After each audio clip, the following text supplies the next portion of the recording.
با وجود تاکید بر مراعات اصول نظافت، شماری از معاینه‌خانه‌های دندان به پاکی و بهداشت لازم توجه نکرده و این وضعیت باعث افزایش شکایت‌های مردمی شده است.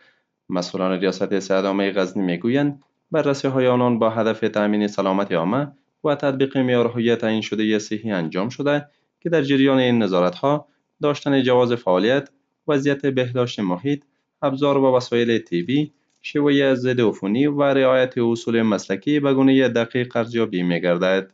آنان تاکید می‌کنند که در صورت مشاهده تخطی از معیارهای صحی بعد از معین کردن زمان مشخص، فعالیت معاینه‌خانه‌ها به گونه موقت یا دائمی متوقف خواهد شد. نظارت و بازرسی امریت محترم کارکوونکي ښه ورته متوجه دي او دوامداره روزمره حتی ډېری وختونه د شپې هم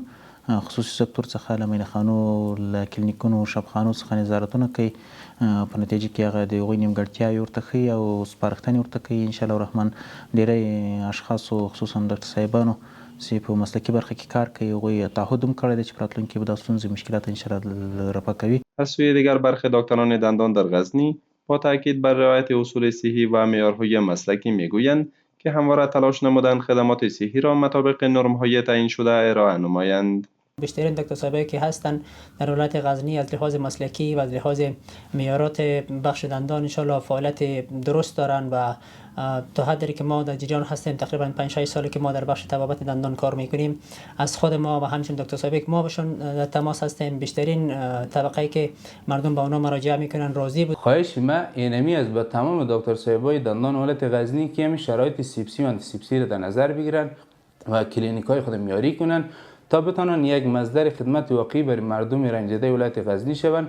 در همین حال شماری از باشندگان غزنی از وضعیت صحی برخی معاینه‌خانه‌های دندان ابراز نگرانی نموده و میگویند آنان نه تنها که پول گزاف از مریضان میگیرند بلکه عدم رعایت نظافت آنان سلامت بیماران را با خطر مواجه میسازد. آنان از نهادهای مسئول میخواهند در راستای تأمین خدمات صحی معیاری اقدامات دوامدار و جدی‌تری روی دست گیرند. ما خپل غاښونه ایښي دي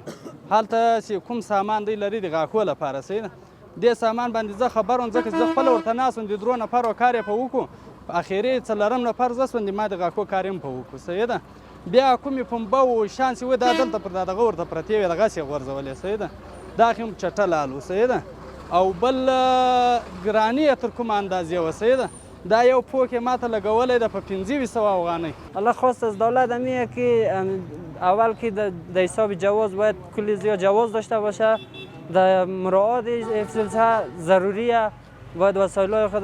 با آب پاک ضد عفونی کنه باید شوی داده شود